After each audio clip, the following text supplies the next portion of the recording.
ശനി എത്ര പവർഫുൾ ആണെന്ന് പറഞ്ഞാലും വ്യാഴന്റെ ഒരു ദൃഷ്ടി മതി. അങ്ങനെ ആ മന്ത്രങ്ങൾ ഭഗവാന്റെ സോ പവർഫുൾ, അത് സോ എഫക്റ്റീവാണ്. ഈ വക്രിയുടെ ഗുണം കിട്ടണമെന്നുണ്ടെങ്കിൽ വ്യാഴത്തെ നമ്മൾ അറിഞ്ഞു പൂജിക്കുക. അപ്പോൾ വ്യാഴാഴ്ച ദിവസങ്ങളിൽ വ്രതം എടുക്കുക, അല്ലെങ്കിൽ വ്യാഴന് വേണ്ടുന്ന പരിപാടികളും കൂടി ചെയ്തു പോയാൽ ഈ വക്രി ഗുണം ചെയ്യും. ഇതൊക്കെ വളരെ പവർഫുള്ളാണ്. നമ്മൾ അത് ഭക്തിയോടെ, ശ്രദ്ധയോടെ, നിഷ്ഠയോടെ ചെയ്തു കഴിഞ്ഞാൽ പൂജകൾ വേണ്ട. ഈ പോസിറ്റീവായിട്ടുള്ള കാര്യങ്ങളെല്ലാം വളരെ പതുക്കെയാണ് നമ്മൾ, അത് പവർഫുള്ളാണ് വന്നു കഴിഞ്ഞാൽ. ഹരേ രാമ രാമ രാമ ഹരേ ഹരേ, ഹരേ കൃഷ്ണ കൃഷ്ണ കൃഷ്ണ ഹരേ ഹരേ മതി. വലിയ കാര്യങ്ങളൊന്നും പഠിക്കണ്ട, ഇതിലെല്ലാം അടങ്ങിയിട്ടുണ്ട്.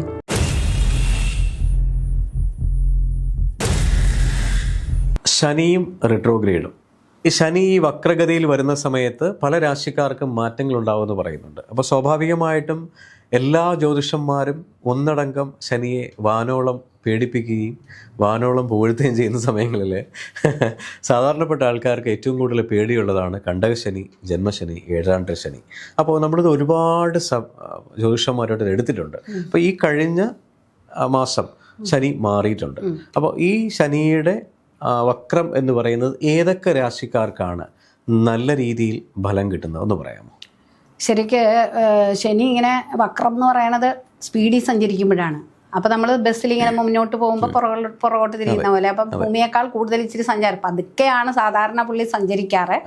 ഈ സന്ദർഭത്തിലാണ് കുറച്ച് സ്പീഡാവുന്നത്. അപ്പോൾ പുറകിലോട്ടാണ് നിൽക്കുന്നത്. അപ്പോൾ ഇവിടെ നമ്മൾ അതിൽ ഏറ്റവും മെച്ചം എന്ന് പറയാനുള്ളത് മിഥുനൻ രാശിക്കാർക്ക് കണ്ടകശനിയാണ്. 10ലാണ് ശനി. അപ്പോൾ അവർക്ക് തീർച്ചയായിട്ടും വക്രം വരുമ്പോഴത്തേക്ക് ഗുണമാണ് വരുന്നത്. അപ്പോൾ 9ന്റെ ഭാവവും കൂടി അങ്ങോട്ട് കയറി വരും. അപ്പോൾ ഭാഗ്യാനുഭവങ്ങളുണ്ടാവും. ഇപ്പോൾ പുറത്തേക്ക് പോകാൻ നിൽക്കുന്നവരാണെങ്കിൽ അവർക്ക് പുറത്ത് പോകാനായിട്ട്, വിദേശത്തേക്ക് പോകാനുള്ളത്, ആരോഗ്യ പ്രശ്നങ്ങളായിട്ട് നിൽക്കുന്നവരാണെങ്കിൽ അത് ആരോഗ്യ പ്രശ്നങ്ങൾ കുറച്ചൊന്ന് മാറി, അല്ലെങ്കിൽ ജോലി സ്ഥലത്ത് എന്തെങ്കിലും പ്രശ്നങ്ങൾ, കണ്ടകശനി ആയതുകൊണ്ട് അങ്ങനെയുള്ള പ്രശ്നങ്ങളിൽ കുടുങ്ങി നിൽക്കുന്നവരാണെങ്കിൽ അതിൽ നിന്നൊരു റിലീഫ് അങ്ങനെ വരാം. അപ്പം മിഥുനൻ രാശിക്കാർക്ക് ഈ വക്രം കൊണ്ട് നല്ലതാണ്, അവർക്ക് ആശ്വസിക്കാം. പിന്നെ അവർക്ക് ജന്മവ്യാഴം കൂടിയാണ്. അപ്പോൾ ജന്മവ്യാഴം ആകുമ്പോൾ അത്ര നല്ലൊരു കാര്യം എന്ന് പറയാൻ പറ്റില്ല. അതുകൊണ്ട് വ്യാഴത്തെ ഒന്ന് പ്രസാദിപ്പിക്കുക. ഈ വക്രശനി അവർക്ക് ഗുണം ചെയ്യുകയും ചെയ്യും. അപ്പോൾ അവർ അങ്ങനെ വ്യാഴത്തെ പ്രസാദിപ്പിക്കുകയും ഈ വക്രശനിയിലെ അനുഭവങ്ങൾ അപ്പം പൂർണ്ണമായിട്ട് വരികയും ചെയ്തു. അതിനും വേണമല്ലോ എന്തിനും. പിന്നെ വരുന്നത് കർക്കിടകക്കാർക്ക് വരുന്നത് 8ലേക്കാണ്. ഇപ്പോൾ 9ൽ വക്രം വരുമ്പോൾ 8ന്റെ എഫക്റ്റും കൂടി കയറി വരും. അപ്പോഴത്തേക്ക് അവർക്ക് വരുന്നത് ധനപരമായിട്ടുള്ള പെട്ടെന്ന് എന്തെങ്കിലുമൊക്കെ ഒരു പൂർവികന്മാരായിട്ട് എന്തെങ്കിലും കിട്ടാനുള്ള സ്വത്തുക്കളോ, അല്ലെങ്കിൽ അങ്ങനെ എന്തെങ്കിലും കാര്യങ്ങളോ, അല്ലെങ്കിൽ എന്തെങ്കിലും ഡിലേ ആയിട്ട് കിടക്കുന്ന ആരെങ്കിലും കടം മേടിച്ചുകൊണ്ട് പോയിട്ട് കിട്ടാത്ത കാര്യങ്ങൾ എന്തെങ്കിലുമൊക്കെ ഉണ്ടെങ്കിൽ അത് വരാം. അതുപോലെ എന്തെങ്കിലും ഹെൽത്ത് ഇഷ്യൂ അങ്ങനെ എന്തെങ്കിലും ഉണ്ടെങ്കിൽ അതിനൊരു പരിഹാരം ഉണ്ടാകാം. അപ്പോൾ കർക്കിടകൻ രാശിക്കാർക്ക് നല്ലതാണ്. പക്ഷേ കർക്കിടകൻ രാശിക്കാർക്ക് ഒരു പ്രശ്നം വരുന്നത് 12ലാണ് വ്യാഴം നിൽക്കുന്നത്. 12 എന്ന് പറഞ്ഞാൽ ചിലവാണ്, വ്യയമാണ്, അങ്ങനെയുള്ള സംഗതിയാണ്. മറഞ്ഞു എന്നൊക്കെ പറയാം നമുക്ക് വേണമെങ്കിൽ. അപ്പോൾ അതുകൊണ്ട് വ്യാഴത്തെ ഒന്ന് ഈ വക്രിയുടെ ഗുണം കിട്ടണമെന്നുണ്ടെങ്കിൽ വ്യാഴത്തെ നമ്മൾ അറിഞ്ഞു പൂജിക്കുക. അപ്പോൾ വ്യാഴാഴ്ച ദിവസങ്ങളിൽ വ്രതം എടുക്കുക, അല്ലെങ്കിൽ വ്യാഴന് വേണ്ടുന്ന പരിപാടികളും കൂടി ചെയ്തു പോയാൽ ഈ വക്രി ഗുണം ചെയ്യും. പിന്നെ അതിൻ്റെ ഗുണം വരുന്നത് തുലാൻ രാശിക്കാർക്ക് വരും. അപ്പോൾ തുലാൻ രാശിക്കാർക്ക് വരുന്ന ആനുകൂല്യങ്ങൾ എന്ന് പറഞ്ഞാൽ അവർക്ക് എന്തെങ്കിലും വിവാഹപരമായിട്ട് എന്തെങ്കിലും തടസ്സങ്ങളൊക്കെ ഉണ്ടെങ്കിൽ അത് മാറിക്കിട്ടും, ധനപരമായിട്ടുള്ള ഉന്നതി കിട്ടും. അങ്ങനെ അവരും സന്തോഷത്തിൻ്റെ കാലം തന്നെയാണ് അവർക്കും വരുന്നത്. വ്യാഴം അവർക്ക് അനുകൂലമായിട്ട് വരുന്നുണ്ട്. പിന്നെ വരുന്നത് വൃശ്ചികൻ രാശിയാണ്. വൃശ്ചികൻ രാശിക്കാർക്കെന്ന് പറഞ്ഞാൽ അഷ്ടമത്തിലാണ് വ്യാഴം നിൽക്കുന്നത്. അപ്പോൾ അതിൻ്റെ ഒരു ദോഷമുണ്ട്. അപ്പോൾ അതിന് നമ്മൾ വ്യാഴത്തെ പ്രസാദിപ്പെടുത്തുക. 5ൽ നിൽക്കുന്ന വ്യാഴം 4ലോട്ട് ശനി വക്രത്തിലേക്ക് വരുന്നത്. അപ്പോൾ അവർക്ക് കുടുംബപരമായിട്ട് എന്തെങ്കിലുമൊക്കെ ശ്രേയസ്സായിരിക്കും ഉണ്ടാകുന്നത്. നാൽക്കാലികളെ കൊണ്ട്, അല്ലെങ്കിൽ അങ്ങനെ ഫാമൊക്കെ നടത്തുന്നവരാണെങ്കിൽ അവർക്ക് അതുകൊണ്ട് ഒരു മെച്ചം ഉണ്ടാവും. അതുപോലെ തന്നെ വാഹനം വാങ്ങാൻ ആഗ്രഹിക്കുന്നവർ, വീട് വാങ്ങാൻ ആഗ്രഹിക്കുന്ന, അതൊക്കെ ഈ വക്ര ശനിയെ കൊണ്ട് സക്സസ് ആയി പോവുകയും 2-3-4 മാസം കൊണ്ട് ചിലപ്പോൾ അതൊക്കെ നടന്നു കിട്ടും. അപ്പോൾ വ്യാഴത്തെ പ്രസാദിപ്പിക്കുന്നവരെന്നുള്ളത്. പിന്നെ ധനുരാശിക്കാർക്ക് 4ലാണ് ഇപ്പം കണ്ടകശനി എന്ന് പറയുന്നത്. അപ്പോൾ ഈ വക്രം വരുമ്പോൾ 3ന്റെ എഫക്റ്റും കൂടി കയറി വരും. 3ലെ ശനി എന്ന് പറയുന്നത് നല്ലതാണ്. അപ്പോൾ ആ ഒരു എഫക്റ്റ് വരുമ്പോഴത്തേക്ക് അവർക്ക് കയ്യിൽ ധനം വരാനും, പിന്നെ അവരുടെ വ്യാഴവും അനുകൂലാവസ്ഥയിലാണ് നിൽക്കുന്നത്, 7ലാണ്. അപ്പോൾ ദൈവാധീനം വരുന്നുണ്ട്. വക്രശനി 3ന്റെ എഫക്റ്റും കൂടി തരുന്നു. അവർക്ക് നല്ലത് തന്നെയാണ്. ധാരാളം പൈസ വരും, ആനുകൂല്യങ്ങൾ വരും, സന്തോഷം വരും. ഇപ്പം വീടുമായിട്ട് കുറച്ച് പ്രശ്നങ്ങൾ, വീട്ടിലെന്തെങ്കിലും പ്രശ്നങ്ങൾ, അമ്മയ്ക്ക് അസുഖം, അങ്ങനെയൊക്കെയുള്ള ഒരു സിറ്റുവേഷനിൽ നിൽക്കുന്ന ആളാണെങ്കിൽ ഈ വക്രി വരുമ്പോൾ അതിനൊക്കെ ഒരു ആശ്വാസം കിട്ടും. പിന്നെ മകരം രാശിക്കാർക്ക് 3-ലാണ് ഓൾറെഡി നിൽക്കുന്നത്. അവർക്കൊരു പ്രശ്നം എന്താണ്, 6-ലാണ് വ്യാഴം നിൽക്കുന്നത്. അപ്പോൾ 6 എന്ന് പറയുന്നത് ശത്രു, കടം, ദാരിദ്ര്യം, അങ്ങനെ ദുഃഖം എന്നൊക്കെ പറയാം. അപ്പോൾ ആ ഭാവത്തിൽ നിൽക്കുന്ന ആ വ്യാഴനെ നമ്മളൊന്ന് അറിഞ്ഞ് പൂജിക്കുക, അതിന് വേണ്ട കർമ്മങ്ങൾ ചെയ്യുക. എന്നിട്ട് നമ്മൾ ഈ 3 എന്നുള്ളത് 2-ന്റെ എഫക്റ്റും കൂടി കിട്ടും. 2 എന്ന് പറയുമ്പോൾ ധനം. അപ്പോൾ ധനമൊക്കെ വന്നു ചേരാം, ഐശ്വര്യം ഉണ്ടാകാം. ഈ വക്രീനെ കൊണ്ട് ഗുണമം തന്നെയാണ് അവർക്ക് വരുന്നത്. അപ്പോൾ ഇത്രയും ഇങ്ങനെയുള്ള ഇതിൽ പോയാൽ പിന്നെ മകരം രാശിക്കാരുടെ നമ്മൾ പറഞ്ഞല്ലോ, മകരം രാശിക്കാർക്ക് 3-ലാണ്, അത് 2-ലേക്ക് വരുന്നു വ്യാഴനെ. ഇത്രയും രാശികൾ, ഈ 6 രാശിക്കാർക്കാണ് ശരിക്കും ഈ വക്രി ശനിയെ കൊണ്ട് ഗുണം. അതിൽ കുറച്ച് ആൾക്കാർക്ക് വരുന്നത് 6ഉം 8ഉം ഭാവങ്ങളിൽ വ്യാഴം നിൽക്കുമ്പോൾ ശനിക്ക് ദൈവാധീനത്തിനപ്പുറത്തേക്ക് നമുക്കൊന്നും ഇല്ല. ശനി എത്ര പവർഫുൾ ആണെന്ന് പറഞ്ഞാലും വ്യാഴന്റെ ഒരു ദൃഷ്ടി മതി, അല്ലെങ്കിൽ ഒരു കോമ്പിനേഷൻ മതി, അവിടെ ആള് വെടിപ്പായി. അപ്പൊ ശനിയുടെ എല്ലാ ക്രൗരഭാവങ്ങളും മാറിയിട്ട് അവിടെ സാത്വികതയിലേക്ക് ഗുരുവിന്റെ നോട്ടം കൊണ്ട് പിന്നെ ശിഷ്യൻ റെഡിയായി. അപ്പൊ ആ ഒരു ഭാവത്തിലേക്ക് പോകുന്നതുകൊണ്ട് വ്യാഴം അടഞ്ഞു നിൽക്കുന്ന ഈ 6 രാശിക്കാര് ഒന്ന് ശ്രദ്ധിച്ച് വ്യാഴാഴ്ച ദിവസങ്ങൾ ഒരിക്കലെടുക്കുക, നീ ഭഗവാനെ ഒന്ന് പൂജിക്കുക, ഗുരുവായൂരപ്പനെ തന്നെ വിളിക്കുക, അങ്ങനെയൊക്കെ ചെയ്തു പോയിട്ട് ഈ വക്രന്റെ ഗുണവും കൂടി അവർക്ക് കിട്ടും, ഈ പറഞ്ഞ രാശിക്കാർക്ക്. അതെ, മനസ്സിലായി. ഇപ്പോൾ ഈ പറയുന്ന ശനി എത്ര എന്താ പറയുക, ഈ ഭയങ്കരമായിട്ട് തീക്ഷ്ണ ഗ്രഹമാണെങ്കിൽ തന്നെയും ഈ ഗുരുവിൻ്റെ നോട്ടം ഉണ്ടെങ്കിൽ സ്വാഭാവികമായിട്ട് അവിടെ ഒന്നുമില്ല. അപ്പോൾ ഈ ഗുരുവിനെ പ്രസാദിപ്പിക്കാൻ വേണ്ടി സാധാരണ രീതിയിൽ പറയുന്ന വഴിപാടുകളല്ലാതെ എഫക്റ്റീവായിട്ട് റിസൾട്ട് കിട്ടുന്ന എന്താ ഉള്ളത്? ഇപ്പോൾ സാക്ഷാൽ ഗുരുവായൂരപ്പനെ എല്ലാവർക്കും പോകാൻ കഴിയില്ല. ഗുരുവായൂരപ്പനെ കാണുക തന്നെയാണ് ഏറ്റവും വലിയ സൊല്യൂഷൻ ഉള്ളത്. പക്ഷേ എല്ലാവർക്കും ഓടിയെത്താൻ ഗുരുവായൂരപ്പൻ്റെ അടുത്ത് പറ്റണമെന്നില്ല. അപ്പോൾ സ്വാഭാവികമായിട്ടും എന്താ ചെയ്യേണ്ടത്? അതായത് ഇപ്പോഴേ കലിയുഗമാണ്. അതെ. അപ്പം നമുക്ക് ഗ്രഹനിലയിലെ ദുസ്ഥാനത്തിലാണ് വ്യാഴം നിൽക്കുന്നതെന്ന് വയ്ക്കുക, 6-8-12. അപ്പം അങ്ങനെ നിൽക്കുന്ന ഒരാളാണെങ്കിൽ തീർച്ചയായിട്ടും അയാൾക്ക് നാമജപങ്ങൾ മതി. അത് നമ്മൾ ഓം നമോ നാരായണ ജപിക്കാം, ഓം നമോ ഭഗവതേ വാസുദേവായ, ഇതൊക്കെ വളരെ പവർഫുള്ളാണ്. നമ്മൾ അത് ഭക്തിയോടെ, ശ്രദ്ധയോടെ, നിഷ്ഠയോടെ ചെയ്തു കഴിഞ്ഞാൽ പൂജകൾ വേണ്ട. ദൈവാധീനക്കുറവാണ്, നമുക്കൊരു സുദർശന ഹോമം നടത്താം, അല്ലെങ്കിൽ നമുക്ക് അങ്ങനെ ചെയ്യാം ഇങ്ങനെ ചെയ്യാം എന്ന് പറഞ്ഞൊരു സാധാരണക്കാരനെ കൊണ്ട് അത് അഫോർഡബിൾ അല്ല ഇപ്പം. കാരണം എന്താണെന്ന് വെച്ചാൽ ഈ പൂജാ സാധനങ്ങൾക്ക് ഭയങ്കര വിലയാണ്, കർമ്മിക്ക് വരുന്ന ആൾ, ആചാര്യന് പൈസ, എല്ലാം കൂടി കഴിയുമ്പോഴത്തേക്ക് നമ്മൾ ശ്വാസം മുട്ടും. അപ്പോൾ ആ ഒരവസ്ഥയിൽ നമുക്ക് പങ്ക്ച്വലായിട്ട്, പ്രത്യേകിച്ച് ഞാൻ പറയുന്ന ബ്രഹ്മമുഹൂർത്തത്തിൽ എഴുന്നേൽക്കുക, പവർഫുള്ളായിട്ടുള്ള സമയമാണത്. അപ്പോൾ ആ സമയത്ത് എഴുന്നേറ്റ് നമ്മൾ ഭഗവാന്റെ ഈ മന്ത്രങ്ങൾ ഏത് ഭാവമാണെന്ന് അറിഞ്ഞിട്ട്, അപ്പോൾ 8-ലാണെങ്കിൽ ഓം നമോ നാരായണ, അങ്ങനെ ആ മന്ത്രങ്ങൾ ഭഗവാന്റെ സോ പവർഫുൾ, അത് സോ എഫക്റ്റീവാണ്. അല്ലാതെ നമ്മളതിന് വേണ്ടിയിട്ട് വ്യാഴമടഞ്ഞു പോയി, അല്ലെങ്കിൽ എൻ്റെ ജാതകത്തിൽ വ്യാഴം 6-ലാണ് നിൽക്കുന്നത്, അതുകൊണ്ട് എനിക്ക് ഇനി ഒരു രക്ഷയില്ല എന്ന് കരുതണ്ട, അല്ലെങ്കിൽ വലിയ വലിയ പൂജകൾ നടത്തണം, അല്ലെങ്കിൽ വലിയ മഹാക്ഷേത്രങ്ങളുടെ എപ്പോഴും സന്ദർശനം നടത്തി അവരെ വഴിപാടുകൾ കഴിക്കണം എന്നാലേ നന്നാവൂ എന്ന് കരുതണ്ട. നമ്മൾ ശ്രദ്ധയോടെയും നിഷ്ഠയോടെയും നമ്മുടെ മനസ്സറിഞ്ഞ് നമ്മളുടെ ഏത് ഭാവത്തിനാണോ തകരാറ് വന്നിരിക്കുന്നത് ആ ഭാവത്തെ അറിഞ്ഞു വെക്കുക. അപ്പൊ അങ്ങനെ, അല്ലെങ്കിൽ ചില സമയത്ത് ചിലർക്ക് സർപ്പവുമായിട്ടൊക്കെ കൂട്ടുകെട്ട് അപ്പൊ അങ്ങനെയൊക്കെ വരുന്ന സമയത്ത് നമ്മൾ അറിയുക എവിടെയാണ് നമുക്ക്, എന്തുകൊണ്ടാണ് എൻ്റെ ലൈഫിൽ ഇങ്ങനെ അടിക്കടി ഒരു ഫെയിലിയർ വരുന്നത്, അതായത് ഇവിടം വരെ എത്തിയിട്ട് ഇങ്ങോട്ട് പോകാതെ തിരിച്ചു പോരുക. പലർക്കും അത് ഭാഗ്യാനുഭവങ്ങൾ നമുക്ക് ദൈവാനുകൂല്യം ഇല്ലാതെ വരിക. അപ്പൊ അങ്ങനെയുള്ള സമയത്ത് എല്ലാം ഒത്തു വന്നിട്ടും എല്ലാം ശരിയായി എന്ന് പറഞ്ഞിട്ടും പിന്നെ ഡിലേസ്. അപ്പം അത് ചിലപ്പോൾ ചില ആളുകൾക്ക് ഇപ്പോൾ 9-ാം ഭാവാധിപനായിട്ട് വ്യാഴം നിൽക്കുക, അല്ലെങ്കിൽ 11-ൽ പോവുക, അത് അങ്ങനെയൊക്കെ വരുന്ന ആൾക്കാർക്ക് ഈസി ആയിട്ടായിരിക്കും. ചിലർക്കോട് നമുക്ക് ജലസി തോന്നും. കാരണം എന്താണെന്ന് വെച്ചാൽ അവർക്ക് സ്ട്രഗിൾ കുറവായിരിക്കും, അവർക്ക് ദൈവാധീനം ഉണ്ടാകും. ചിലപ്പോൾ അവരൊന്നും പഠിച്ചിട്ടുണ്ടാകില്ല, പക്ഷെ അവരവിടെ ചെല്ലുമ്പോൾ അവരാകെ പഠിച്ചത് തലേ ദിവസം ഒരു അരമണിക്കൂർ കിട്ടിയപ്പോൾ നോക്കിയ ഒരു ടോപ്പിക്കായിരിക്കും പഠിച്ചിരിക്കുന്നത്. നമ്മളാണെങ്കിൽ വർഷങ്ങളായിട്ട് ഇതിനു വേണ്ടി സാധന ചെയ്ത് ഇങ്ങനെ പഠിച്ചു പോകുന്ന ഒരാളായിരിക്കും. ദൈവാനുഗ്രഹം കുറവായിട്ടുള്ള ദുസ്ഥാനങ്ങളിൽ നിൽക്കുന്ന വ്യാഴം, അല്ലെങ്കിൽ വ്യാഴത്തിന് ഏതെങ്കിലും ചീത്ത ഗ്രഹങ്ങളുടെ ചീത്ത എന്ന് പറഞ്ഞാൽ ഈ കേതു, രാഹു, അതുപോലുള്ള ഗുളികൻ, ഇങ്ങനെയുള്ള ദൃഷ്ടികൾ വന്നിട്ടുണ്ടെങ്കിൽ തീർച്ചയായിട്ടും ആ വ്യക്തി കുറേ പഠിച്ചിട്ടുണ്ടാവും, പക്ഷേ ഈ ഭാഗം നോക്കിയിട്ടുണ്ടാവില്ല. നമ്മൾ ഇയാൾ നോക്കിയ പ്രത്യേക ടോപ്പിക്ക് നോക്കാതെ ബാക്കിയെല്ലാം നോക്കിയിട്ടുണ്ടാവും. എന്നിട്ട് പരീക്ഷയ്ക്ക് എന്നിരിക്കുമ്പോൾ ഇയാൾ ആകെ പഠിച്ചത് ആ ഒരു പ്രത്യേക പാരഗ്രാഫാണ്, അതിലായിരിക്കും മെയിൻ ക്വസ്റ്റ്യൻസ് വരുന്നത്. അയാൾ ഈസിലി പാസ്സാവും, നമ്മളെക്കാൾ നന്നായി അയാൾ മാർക്കും വാങ്ങും. അപ്പോൾ നമുക്ക് സ്വാഭാവികമായിട്ട് എനിക്കെന്ത് പറ്റി, ഞാൻ ഇത്രയും വർഷം സാധന പോലെ പഠിച്ചുകൊണ്ട് വന്നിട്ട് എനിക്ക് മാർക്ക് കിട്ടിയില്ല, അവനൊന്നും പഠിച്ചിട്ടില്ല, എനിക്ക് കൃത്യമായിട്ട് അറിയാം. പക്ഷേ അയാൾ തലേ ദിവസം ഇരുന്ന് പഠിച്ചത് അയാളുടെ ദൈവാനുഗ്രഹം കൊണ്ട് ഇതായിരിക്കുമെന്ന് അയാൾക്കൊരു ഇൻറ്റൻഷൻ ഉണ്ടായി, അയാൾ ആ പർട്ടിക്കുലർ പാരഗ്രാഫ് പഠിച്ചു, അതിൽ നിന്ന് ക്വസ്റ്റ്യൻസ് വരുന്നത്. അത് അയാളുടെ കുഴപ്പമല്ല, മറ്റേയാളുടെ കുഴപ്പമല്ല, ഇയാളുടെ നേട്ടമല്ല. അതാണ് അതെ, എന്തായാലും വളരെ കറക്റ്റാണ്. ഈ പറയുന്ന എല്ലാ നക്ഷത്രക്കാർക്കും എല്ലാ രാശിക്കാർക്കും ഒരു നല്ല കാലവും ഒരു ചീത്തക്കാലവും ഉണ്ട്. അപ്പം നല്ല അനുഭവങ്ങൾ വരുമ്പോൾ നമ്മൾ എന്താ പറയുക, ദൈവത്തിനെ മറക്കുകയും ചീത്താനുഭവങ്ങൾ വരുമ്പോൾ കുറ്റപ്പെടുത്തുകയും ചെയ്യുന്ന സമൂഹം കൂടുതലാണ്. അപ്പോൾ സ്വാഭാവികമായിട്ട് നമുക്ക് ആദ്യം വേണ്ട ദൈവാധീനം വരിക എന്നുള്ളതാണ്. അപ്പോൾ മാഡം പറഞ്ഞതുപോലെ ഇപ്പം ഈ വ്യവസായികളൊക്കെ അല്ലെങ്കിൽ വിദ്യാർത്ഥികളാണെങ്കിലും നന്നായിട്ട് അവരുടെ ബുധൻ നന്നായിട്ട് നിൽക്കുന്നു, ദൈവാനുകൂല്യമുണ്ട്, അങ്ങനെയൊക്കെ വരുമ്പോൾ അവർ നന്നായിട്ട് പഠിച്ച് കയറിപ്പോവും. അപ്പോഴത്തേക്ക് അവർ അമ്മയോ അച്ഛനാണെങ്കിൽ എന്ത് പറയും, എൻ്റെ അല്ലേ മകൻ, അവൻ ഞാൻ അങ്ങനെയാണ് വളർത്തിയത്, ഞാൻ അങ്ങനെ ട്രെയിൻ ചെയ്തിരുന്നു. അപ്പോൾ കുട്ടിയും പറയും ഞാൻ അങ്ങനെ ട്രെയിൻ ചെയ്തു. അങ്ങനെ ഇനി അതൊക്കെ കഴിഞ്ഞൊരു വേറൊരു ദശാകാലമൊക്കെ വന്നു എന്ന് വിചാരിക്കുക, ഇയാൾക്കൊന്നും പഠിച്ചിട്ട് മനസ്സിലാവുന്നില്ല, ഇയാൾ വേറൊരു രീതിയിലേക്കായിപ്പോയി. ചാരവശാലും മഹാദശയും മോശമായിട്ട് വരുന്നൊരവസ്ഥയിൽ ഈ ബ്രില്യൻ്റ് എന്ന് പറഞ്ഞാൽ ഞാൻ വളർത്തിക്കൊണ്ടുവന്ന, ഞാൻ ട്രെയിൻ ചെയ്ത് കൊണ്ടുവന്ന കുട്ടി ആ ലെവലിൽ നിന്നൊക്കെ താഴോട്ട് പോകുന്നു. അപ്പോൾ ഇവർ പേടിക്കും. ശരിയാ, മനസ്സിലാവുക. അപ്പോഴാണ് മനസ്സിലാകുന്നത് ഇതെൻ്റെ ട്രെയിനിങ്ങിൻ്റെ ഗുണമായിരുന്നില്ല, എൻ്റെ കുട്ടിയുടെ മികവല്ലായിരുന്നു, ഇതിനപ്പുറം മറ്റൊരു സംഗതി ഉണ്ടായിരുന്നു. അപ്പോഴാണ് നമ്മൾ ഇതിനെയൊക്കെ സമീപിക്കുന്നത്. ആ സമയത്തൊക്കെയാണ് ശരിക്കും അസ്ട്രോളജി ഫലവത്താകണത്. അപ്പം തീർച്ചയായിട്ടും അവർ നമ്മളെ സമീപിച്ചിട്ട് എൻ്റെ മോൻ നന്നായി പഠിക്കുന്ന, ഈ പൂർവ്വകാല എല്ലാവരും പറയുന്നത് കുട്ടിക്ക് എന്തോ ആരോ കൊടുത്തു, അല്ലെങ്കിൽ എന്തോ കൂടോത്രം കയറി, അതാണ് കുട്ടി ഇപ്പോൾ പഠിക്കുന്നില്ല. അതാവണം എന്നില്ല, അതും ആകാം.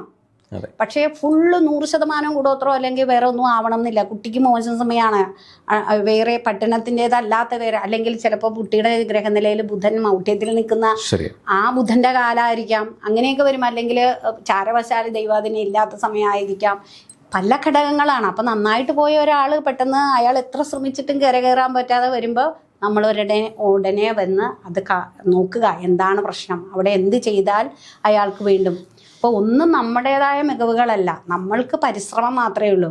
അവിടെ ദൈവാധീനവും കൂടി അതുപോലെ അങ്ങനെ ഒരു സംഗതിയും കൂടി ചേർന്ന് വരുമ്പോഴാണ് ആ ദൈവാധീനം എത്രത്തോളം കൂട്ടാം, ആ ദൈവാധീനം എങ്ങനെ സിമ്പിളായിട്ട്, അതായത് വലിയ പൂജകളോ അല്ലെങ്കിൽ വലിയ വലിയ കാര്യങ്ങളിലോട്ട് കടക്കാതെ ഒരു സാധാരണ ലേമാന് എങ്ങനെ അയാളുടെ ദൈവാധീനം വർദ്ധിപ്പിക്കാം എന്നുള്ളതാണ് ശരിക്കും പറഞ്ഞു കൊടുക്കേണ്ടത്. അപ്പം അതിൽ പെടുന്നതാണ് ഈ നാമജപങ്ങളും നിത്യമായ പ്രാർത്ഥനകളും റെഗുലറായിട്ട്. ഇപ്പം ഇന്ന് ഞാൻ ജോത്സ്യനെ കണ്ടു, അയാൾ പറഞ്ഞു പിന്നെ പഞ്ചദീപം ഭദ്രദീപം കത്തിച്ച് ദേവിയെ ഉപാസിക്കൂ, അല്ലെങ്കിൽ നാരായണനെ വിളിക്കൂ എന്നൊക്കെ പറഞ്ഞ് നമ്മളൊരു 10 ദിവസം ചെയ്തു. പിന്നെ എഴുന്നേക്കാൻ വൈകി, പിന്നെ ചെയ്തില്ല. പിന്നെ അവസാനം പറയുമ്പോൾ നാമജനത്തിന് ഒരു ഗുണമില്ല എന്ന് പറഞ്ഞിട്ട് കാര്യമില്ല. അത് റെഗുലറായിട്ട് ചെയ്തു വരുമ്പോൾ അതിൻ്റെ എഫക്റ്റ്, ഈ പോസിറ്റീവായിട്ടുള്ള കാര്യങ്ങളെല്ലാം വളരെ പതുക്കെയാണ് നമ്മൾ, അത് പവർഫുള്ളാണ് വന്നു കഴിഞ്ഞാൽ. വന്നു ചേരാൻ എളുപ്പം വരില്ല. ഇപ്പം ഞാൻ സാറിനോട് എനിക്ക് നിങ്ങളെ ഇഷ്ടമല്ല എന്ന് പറഞ്ഞാൽ പെട്ടെന്ന് അത് അക്സെപ്റ്റ് ചെയ്യും. അവർക്ക് ശരിക്കും ഇഷ്ടമല്ലായിരിക്കും എന്ന് വിചാരിക്കും. ഞാൻ ഇഷ്ടമാണെന്ന് പറഞ്ഞാൽ ശരിക്കും തീർച്ചയായിട്ടും എന്ന് 3-4 ചോദ്യം ചോദിക്കും. അത് അതായത് പോസിറ്റീവായിട്ടുള്ള സംഗതികൾ നമ്മളെപ്പോഴും അംഗീകരിക്കാൻ നമുക്കൊരു വിഷമമാണ്. അല്ലെങ്കിൽ അത് പതുക്കെ നമ്മളിലേക്ക് അലിഞ്ഞു വരുന്ന സാധനമാണ്. നെഗറ്റീവ് ആണെങ്കിൽ ഇപ്പോൾ നാമം ജപിച്ചു ഗുണം കിട്ടിയില്ല എന്ന് പറഞ്ഞാൽ നാമം 2-3 ദിവസം അടുപ്പിച്ചിരുന്ന് ജപിച്ചിട്ടുണ്ടാവും, വിളക്ക് കത്തിച്ചിട്ടുണ്ടാവും, ഇതെല്ലാം ചെയ്തിട്ടുണ്ടാവും. എന്നിട്ട് നമ്മൾ പരീക്ഷ പാസ്സാകണം അല്ലെങ്കിൽ ആ കച്ചവടം നടക്കണമെന്നൊക്കെ വിചാരിച്ച് അത്ര ക്യുക്കല്ല. പോസിറ്റീവായിട്ടുള്ള എന്ത് സംഗതികളും പതുക്കെയാണ്. ഒരാളുടെ സ്നേഹം മനസ്സിലാക്കണമെന്നുണ്ടെങ്കിൽ കുറേ വർഷങ്ങൾ നമ്മൾ എടുക്കും. ഒരാളുടെ വെറുപ്പ് മനസ്സിലാക്കാൻ ഒരു വാക്ക് മതി. അതാണ്. അപ്പം അതുകൊണ്ട് ഈ പോസിറ്റീവായിട്ടുള്ള സംഗതികൾ നമ്മൾ അപ്രോച്ച് ചെയ്യുമ്പോൾ അവിടെ എപ്പോഴും നമുക്കൊരു സ്ലോനെസ് ഉണ്ടാവും. പക്ഷേ സ്ലോലി നമ്മൾ അതിനകത്തോട് അടുത്തടുത്ത് വരുന്തോറും നമ്മൾ സോ പവർഫുള്ളായി, നമുക്ക് ഈ ജീവിതത്തിലുണ്ടാകുന്ന വൈഷമ്യങ്ങളെയും ദുഃഖങ്ങളെയും ദുരിതങ്ങളൊക്കെ ഉണ്ടാവും. അതിനെയൊക്കെ നല്ല മാന്യമായിട്ട് കൈകാര്യം ചെയ്ത് സ്മൂത്തായിട്ട് പോകാൻ പറ്റും. കറക്റ്റ്. നല്ലൊരു എന്താ പറയുക, ഒരു മെച്യൂരിറ്റി ഉള്ള ഒരു ജ്യോതിഷിയുടെ ടോക്കുകളാണ് ഇപ്പോൾ ഞാൻ കേട്ടുകൊണ്ടിരിക്കുന്നത്. അതായത് സ്വാഭാവികമായിട്ടും എല്ലാ ജ്യോതിഷന്മാരും എല്ലാ ജ്യോതിഷികളും വളരെ മെച്യൂരിറ്റി ആയിട്ട് തന്നെ കാര്യങ്ങൾ ഹാൻഡിൽ ചെയ്യുന്നവരാണ്. പക്ഷേ പല പ്രശ്നങ്ങളും വരുന്ന സമയത്ത് ചില ജ്യോതിഷന്മാരും പാനിക് ആവാറുണ്ട്. അതായത് നിരന്തരം ഈ പറയുന്ന ഒരു വാല്യുബിൾ പോയിന്റ്സ് ഉണ്ട്. അതായത് ഈ പറയുന്ന പല ജ്യോതിഷന്മാരും പല സമയങ്ങളിൽ എടുക്കുന്ന തീരുമാനങ്ങൾ ചില കസ്റ്റമേഴ്സ് അല്ലെങ്കിൽ ക്ലയൻറ്റ്സ് അക്സെപ്റ്റ് ചെയ്യണമെന്നില്ല. ഇവർ മാഡം പറഞ്ഞ പോലെ വീട്ടിൽ വരുന്നു, ജപിക്കുന്നു, 2-3 ദിവസം 4 ദിവസം ജപിക്കുന്നു, പൂർണ്ണമായിട്ടും ടൈം സ്പെൻഡ് ചെയ്യുന്നു. പക്ഷേ അതിൻ്റെ റിസൾട്ട് കിട്ടാതെ വരുമ്പോൾ അവരവിടെ പൂർണ്ണമായിട്ടും തിരിച്ചു പറയും, ആ ജ്യോതിഷനും കൊള്ളില്ല, ദൈവവും എനിക്ക് സപ്പോർട്ടില്ല എന്ന് പറയും. പക്ഷേ ഇവിടെ മാഡം പറഞ്ഞ ഒരു സ്റ്റേറ്റ്മെൻറ്റിനകത്ത് കൃത്യനിഷ്ഠയോടുകൂടി ജപങ്ങൾ പൂർണ്ണമായിട്ടും എല്ലാ ദിവസവും നമ്മൾ ഇപ്പോൾ ബ്രഹ്മമുഹൂർത്ത സമയത്ത് ചെയ്യുകയാണെങ്കിൽ നാരായണ വിളിച്ചാലോ നമോ ഭഗവതി വിളിച്ചു കഴിഞ്ഞാലോ ഭയങ്കര പവർഫുള്ളായിട്ടുള്ള ബീജാക്ഷരിയും പഞ്ചാക്ഷരിയൊക്കെയാണ്. ഇതൊക്കെ നമുക്ക് ജപിക്കാൻ കിട്ടിയത് നമ്മൾ ഭാരതത്തിൽ ജനിച്ചത് എന്നുള്ള ഏറ്റവും വലിയ മഹാഭാഗ്യങ്ങളിലൊന്നാണ്. ഇത് ഡെയിലി ചെയ്യുകയാണെങ്കിൽ പൂർണ്ണമായിട്ട് നിങ്ങളുടെ ഏത് തരം പ്രശ്നവും ഡേ ബൈ ഡേ അതൊരു ഈ പോസിറ്റീവ് നമ്മളിലേക്ക് വരുമ്പോൾ കുറച്ച് സമയമെടുക്കും. പക്ഷെ ആ ടൈം നമ്മളൊന്ന് വെയിറ്റ് ചെയ്ത് കഴിഞ്ഞാൽ നമ്മൾ ഭയങ്കര പീക്കിലേക്ക് നമ്മൾ പോലും വിചാരിക്കാത്ത അത്രയ്ക്ക് പവർഫുൾ ആയിട്ട് ഇതിനൊക്കെ ഇത്രയും പവർ ഉണ്ടായിരുന്നോ ഈശ്വര. പലപ്പോഴും നമ്മൾ ഒന്നുമില്ലാതെ നിന്നു പോകുന്ന സന്ദർഭങ്ങളിൽ നമ്മളെ കൈപിടിച്ചുയർത്താൻ ആരോ ഒരാൾ ദൈവത്തിന്റെ ഒരു അപ്പോഴാണ് ഞാൻ ഈ വിളിച്ച ദീപങ്ങൾക്കും ഞാൻ ഈ നമിച്ച കാര്യങ്ങൾക്കും ഫലമുണ്ട് എന്ന് തിരിച്ചറിയുന്നത്. ഇന്ന് ജപിച്ച് നാളെ പറ്റില്ല. ഇപ്പൊ നമ്മളാണെങ്കിലും സ്ഥിരമായിട്ടൊരാള് പ്രകൃതി ആ വിളിക്ക് കാത്തിരിക്കും.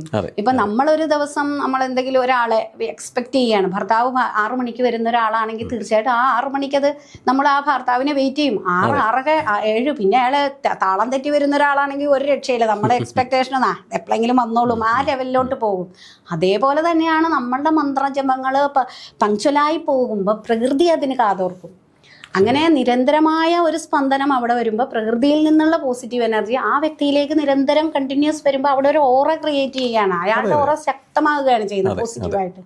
അവിടെ അയാളിലേക്ക് ദുഷ്ടശക്തികൾക്കോ ഇപ്പൊ നമ്മളിപ്പോൾ സാധാരണ പറയുന്ന കൂടോത്ര ആയാലും ദൃഷ്ടിദോഷമായാലും ഇവിടെ എന്ത് സംഭവമായാലും അവിടെ ഒരു ഓറ ശക്തമായിട്ട് പോസിറ്റീവ് എനർജിയെ കൊണ്ടൊരു ഓറ ഉണ്ടായാൽ അത് മന്ത്രങ്ങളുടെ ജപങ്ങൾ ആവർത്തിച്ച് വരുമ്പോൾ അവിടെ ഒരു ഓറ ക്രിയേറ്റ് ചെയ്യണം. ആ ഓറയെ തകർത്തിപ്പുറത്തേക്ക് വരാൻ ഒരു മനുഷ്യന്റെ കണ്ണിനും ഒരു മനുഷ്യന്റെ ദൃഷ്ടിക്കും ശക്തിയില്ല. പക്ഷേ നമ്മളിപ്പോ ചെയ്യുന്ന എന്താന്ന് വെച്ചാല് 1, 2 തവണ തൊല്ലി ഓറയുമില്ല, ഒന്നുമില്ല. അതിന് മുന്നേ തന്നെ ഇൻസ്റ്റന്റ് പരിപാടി എന്ന് പറഞ്ഞിട്ടാണ് സത്യം പറഞ്ഞാൽ ഇന്ന് പൂജകൾ പോകുന്നത്. ജപിക്കുക എന്ന് പറഞ്ഞാൽ അത് ടൈമില്ല. അപ്പൊ നമ്മളെന്താ അടുത്ത പരിപാടിയിലേക്ക് നോക്കണം. പക്ഷേ കാരണം എന്താണെന്ന് വെച്ചാൽ കലിയുഗത്തിൽ നാമജപത്തിനാണ് ശക്തി. ഹരേ രാമ മന്ത്രങ്ങളാണ്. ഹരേ രാമ രാമ രാമ ഹരേ ഹരേ ഹരേ കൃഷ്ണ കൃഷ്ണ കൃഷ്ണ ഹരേ ഹരേ മതി. വലിയ കാര്യങ്ങളൊന്നും പഠിക്കണ്ട, ഇതിലെല്ലാം അടങ്ങിയിട്ടുണ്ട്. അപ്പം ആ ഒരു സങ്കല്പത്തിൽ നമ്മൾ സ്ഥിരമായി ജപിക്കുന്ന ഒരാൾക്ക് ഒരു ജ്യോതിഷനെയും കാണാതെ തന്നെ അയാളുടെ ഉള്ളിൽ നിന്ന് അയാൾക്കൊരു ഇത് വരും, ഇന്നത് ചെയ്താൽ മതി, ഇങ്ങനെ പോകൂ. 2 ഡിസിഷൻസ് വരുമ്പോൾ കൺഫ്യൂഷൻ ഉണ്ടാവില്ല, മൈൻഡ് സ്ട്രോങ് ആവും. അപ്പൊ ഏത് സെലക്ട് ചെയ്യണം എന്നൊരു അസ്ട്രോളജിസ്റ്റിനെ പോലും സത്യം പറഞ്ഞാൽ അസ്ട്രോളജിക്കാരത് പറയരുത്, അവരുടെ ജോലി പോകും. അല്ല, ഈ ജ്യോതിഷനെ ശരിക്കും ചില സമയങ്ങളിൽ കാണേണ്ട ആവശ്യം വരില്ല. നമ്മളിപ്പോ പവർഫുൾ ആണെങ്കിൽ നമുക്ക് ഡിസിഷൻ എടുക്കാനുള്ള നമ്മൾ ആ ഭഗവാനെ മാത്രം വിളിച്ചാൽ മതി. ഇതിലേത് ഞാൻ സെലക്ട് ചെയ്യണം? നമ്മൾ കണ്ണടച്ചൊന്ന് ധ്യാനിക്കുക. നമ്മുടെ ഉപാസനാമൂർത്തി നമുക്ക് തരും മുന്നിൽ, ഇതാണ് നിന്റെ ചോയ്സ്, ഇതാണ് ഇത് നിനക്ക് എന്ന് പറഞ്ഞു തന്നാൽ അത് ഒരാൾക്കും കണ്ടെത്തും. ഇപ്പൊ ജ്യോതിഷിയുടെ ഉപാസനാബലം പോലെയൊക്കെ ഇരിക്കും. അപ്പൊ എല്ലാവർക്കും നമുക്ക് സയൻസോ ഇതുപോലെ പഠിക്കാൻ പറ്റുന്ന ഒരു വിഷയമല്ല. ഇവിടെ നമുക്കൊരു സ്പിരിച്വാലിറ്റിയും കൂടി ഉണ്ട്. അപ്പൊ ഉപാസനാമൂർത്തിയുടെ ഒരു ബലമുള്ളവർക്ക് മാത്രമേ മറിഞ്ഞു കിടക്കുന്നതിനെ തീർച്ചയായിട്ടും കണ്ടെത്താൻ പറ്റുള്ളൂ. ചിലപ്പോൾ നമ്മൾ ചെന്ന് നിൽക്കുന്ന സമയത്ത് നമുക്ക് നമ്മളുടെ വിധി അതും കൂടി ഉണ്ട്. നമ്മളുടെ ഒരു ഇതും കൂടി നമ്മുടെ ഗ്രഹനിലയിൽ ഇത് ഇപ്പോഴൊന്നും പരിഹരിക്കപ്പെടരുത് എന്നുണ്ടെങ്കിൽ ആ ചെല്ലുന്ന ഗുരു ശരിയാവില്ല. അയാൾക്കത് കണ്ടെത്താം. ചിലപ്പോൾ അയാൾ പവർഫുൾ ആയിട്ടുള്ള ആളായാലും ചിലപ്പോൾ അയാളുടെ മൈൻഡ് സെറ്റ് അപ്പൊ ക്ലിയർ അല്ലായിരിക്കും. അപ്പൊ അങ്ങനെയുള്ള ഒരു അവസരത്തിലാണ് നമ്മൾ ആ ആസ്ട്രോളജിസ്റ്റിനെ അയാൾക്ക് അറിയില്ല എന്ന് പറയാൻ പറ്റില്ല. എല്ലാം മനുഷ്യരല്ലേ. അപ്പൊ നമ്മളിപ്പോ നന്നായിട്ടിരിക്കുന്ന ഒരു മൂഡില് നല്ല ഉപാസനാ ബലത്തിൽ നമ്മൾ വന്നിരിക്കുന്ന ഒരു വ്യക്തി കാണുന്ന കാഴ്ചയായിരിക്കില്ല ക്ഷീണിച്ച് അയാളുടെ മൈൻഡ് സെറ്റ് ക്ലിയർ അല്ലാതിരിക്കുന്ന ഒരു സമയത്തേക്കാണ് നമ്മൾ ചെല്ലുന്നതെങ്കിൽ അത് നമ്മുടെ മാത്രം കുറ്റാണ്, നമ്മുടെ വിധിയാണ്. നമുക്കത് പറഞ്ഞിട്ടില്ല അതിന് പരിഹാരം കിട്ടാൻ. ശരി. അതായത് ഒരു ജാതകന് അല്ലെങ്കിൽ ഒരു സാധകന് ഒരു നല്ലൊരു ദൈവജ്ഞന്റെ അടുത്ത് എത്തിപ്പെടുക എന്നുള്ളൊരു നിയോഗമാണ്. ആ നിയോഗം വരണമെങ്കിൽ നോക്കൂ, എല്ലാ ദിവസവും മേഡം പറഞ്ഞതുപോലെ ഇപ്പൊ എല്ലാവരും പറയുന്ന സംഭവമാണ് കൃത്യനിഷ്ഠതയോടുകൂടി. അതായത് യൂണിവേഴ്സ് എന്ന് വെച്ചാൽ ഭയങ്കര പവർഫുള്ളാണ്. നമ്മൾ എന്ത് ചോദിച്ചാലും തരും. പക്ഷേ നമ്മുടെ ക്ലോസ് ആയിട്ട് മോണിറ്റർ ചെയ്യും. നമ്മൾ നിരന്തരം കൊടുക്കുന്ന സമയം കൃത്യനിഷ്ഠയോടുകൂടി ബ്രഹ്മമുഹൂർത്തത്തിൽ ചെയ്യുകയാണെങ്കിൽ നോക്കൂ, നമ്മുടെ ഫ്രണ്ടിൽ ഈശ്വരൻ ഉണ്ടാവും, നമ്മൾ ഗൈഡ് ചെയ്ത് കൊണ്ടുപോകാൻ. നമ്മളെല്ലാവരും അറിയാവുന്ന സംഭവമാണ്, ഉറങ്ങുന്ന സമയത്ത് നമുക്ക് പരലോകമായിട്ട് കമ്മ്യൂണിക്കേഷൻ ഉണ്ട്. ആ ഗൈഡൻസിലാണ് നമ്മൾ അടുത്ത ദിവസം എന്ത് ഉണരുന്നത്, എന്ത് ചെയ്യണം, എവിടെ പോണ്. നമ്മളൊക്കെ കേട്ടിട്ടുണ്ട്, കുട്ടികൾ കരയുന്നു, സംസാരിക്കുന്നു. അത് കുട്ടികള് ഒരു ബോധമില്ല, 6 മാസം ചിരിക്കും. അതെ. അപ്പോൾ നമ്മൾ ഈ പറയുന്ന ഓരോ ദിവസവും ഉണരുന്ന സമയത്ത് നമുക്ക് കൃത്യമായ ഗൈഡൻസ് ഉണ്ട്. ഇങ്ങനെ പോകുന്ന സമയങ്ങളിൽ നമ്മൾ ഈ പറയുന്ന കൃത്യനിഷ്ഠതയോടുള്ള ജപം ഉണ്ടെങ്കിൽ നമ്മുടെ ഫ്രണ്ടിൽ പോകുന്ന ഈശ്വരനാണെന്ന് സങ്കല്പിക്കുക. നമ്മൾ 100% മേഡം പറഞ്ഞ പോലെ എന്ത് ആപത് പ്രശ്നം വരണോ നമ്മളെ കൈപിടിക്കാൻ ഒരാളുണ്ടാവും. അപ്പോൾ അല്ലാതെ അവിടെ നമ്മുടെ അഹങ്കാരവും ഇല്ല, എനിക്ക് കോണ്ടാക്ട് ഉണ്ട്, അതൊന്നുമല്ല. നമ്മുടെ സമയത്ത് എല്ലാ കോണ്ടാക്റ്റുകളും ഉണ്ട്. ഒരാൾ ചിലപ്പോൾ ഒന്നുമില്ലാതെ നിൽക്കുന്ന ഒരു സമയം ഉണ്ടാവും. ഉണ്ട്. ഏറ്റവും പണക്കാരനായി നിൽക്കുന്ന ആൾക്ക് ഒരു 10 പൈസ ആരെങ്കിലും തന്നാൽ മതി എന്ന് പറയുന്ന ഒരു അവസരം ഉണ്ടാവും. അവിടെ അയാൾക്ക് ഉപാസനാ ബലവും നല്ല നിരന്തരമായ പ്രാർത്ഥനയുമുള്ളതാണെങ്കിൽ 10 അല്ല 100 കൊണ്ടുവന്ന് കൊടുക്കും, ആരും അറിയാത്ത ഒരാൾ. അപ്പൊ നമ്മൾക്ക് ഉപാസനാ ബലം ഉണ്ടാകും, നമുക്ക് പ്രാർത്ഥനാ ബലം ഉണ്ടാകുകയും ചെയ്താൽ നമ്മളെ തേടിയെത്തും കാര്യങ്ങൾ. നമ്മൾ അങ്ങോട്ട് അതിനുവേണ്ടി മാത്രമായിട്ട് ഇരിക്കേണ്ട ആവശ്യമില്ല, പൂജകൾ ചെയ്യേണ്ട ആവശ്യമില്ല, അതിനുവേണ്ടി പൈസ മുടക്കേണ്ട ആവശ്യമില്ല. ഇതെല്ലാം തനിയെ വരും. പക്ഷെ നമ്മളൊന്ന് പ്രയത്നിക്കണം നിരന്തരമായിട്ട്. ഇപ്പം നമുക്കൊരു പരിചയമുള്ള ആളോടല്ലേ നമുക്ക് നമ്മുടെ സങ്കടം പറയാൻ പറ്റുള്ളൂ. ഈ സങ്കടം ഇപ്പോഴത്തെ ഈ കലികാലങ്ങളിൽ സങ്കടം പറഞ്ഞാൽ എല്ലാവരും അത് കൺസീവ് ചെയ്യണമെന്നില്ല. എല്ലാവർക്കും അവരവരുടെ കാര്യങ്ങൾ മാത്രമേ ഉള്ളൂ. സ്വാഭാവികമായിട്ടും നമ്മൾ സങ്കടം പറയേണ്ട ഒരു വേദിയാണ് ഈ പറയുന്ന ഡിവൈനുമായിട്ട് കമ്മ്യൂണിക്കേറ്റ് ചെയ്യുന്ന സ്ഥലം. നിങ്ങൾ നിങ്ങളുടെ സങ്കടം പറയൂ, നിങ്ങൾ ക്ലിയർ ആയിരിക്കൂ പൂർണ്ണമായിട്ടും. അത് തന്നെയാണ് കുംഭസാരം. അതെ അതെ അതെ അതെ അതെ അതെ. നമ്മൾ ഇപ്പോഴത്തെ കാലത്ത് അതിനൊക്കെ പ്രസക്തി ഉണ്ട് സത്യം പറഞ്ഞാൽ. കാരണം എന്താ വെച്ചാൽ നമ്മളൊരു തെറ്റ് ചെയ്താൽ നമ്മൾ ആരോട് പോയി പറയും? ഭാര്യയുടെ ഭാഗത്തു നിന്ന് ഉള്ളൊരു രീതിയിലൊരു തെറ്റാണെങ്കിൽ നമുക്ക് ഭാര്യയോട് പറയാൻ പറ്റുമോ? ശരിയാ. നമുക്കൊരു അയലോക്കത്തുള്ള ഒരാളോട് പറയാൻ പറ്റുമോ? അയാൾ പബ്ലിഷ് ചെയ്യൂലേ, നമ്മുടെ പോവില്ല സംഗതി. അപ്പൊ നമുക്ക് ഏറ്റവും പറയാൻ എല്ലാം അറിയുന്ന, നമ്മുടെ മനസ്സ് പൂർണ്ണമായിട്ട് നമുക്ക് അർപ്പിക്കാൻ പറ്റുന്ന ഒരാൾ അതാണ്. അപ്പൊ നമ്മുടെ സോള് ക്ലിയർ ചെയ്യും. അപ്പൊ നമ്മൾ ആ പാപബോധം പോകും. നമുക്ക് നമ്മൾ ക്ലിയർ ആയി, നമ്മൾ എനർജറ്റിക് ആയി, നമ്മൾ ആ കണക്ഷൻ കിട്ടി. സാരയില്ല ഉണ്ണി, നീ നന്നാവും എന്നുള്ളൊരു രീതി വരും അവിടെ. അതാണ് ഇപ്പൊ ഇല്ലാത്തത്. അതെ, എന്തായാലും അതിനേക്ക് വേണ്ടിയുള്ള ഒരു വഴിത്തിരിവിലാണ് ഓൾമോസ്റ്റ് എല്ലാ ആൾക്കാരും. ഇപ്പൊ കഴിഞ്ഞ കാലങ്ങളെക്കാളും കുറച്ചുകൂടെ മുന്നിലേക്ക് പോകുമ്പോൾ ഓൾമോസ്റ്റ് എല്ലാവരും തീവ്രമായിട്ടും ഈ ജപത്തിൽ ഫോക്കസ് ചെയ്യുന്നുണ്ട്. എല്ലാവർക്കും നല്ലത് മാത്രം വരട്ടെ, എല്ലാ നല്ല കാര്യങ്ങൾക്കും അവരൊരു തുടക്കമാകട്ടെ. നന്ദി.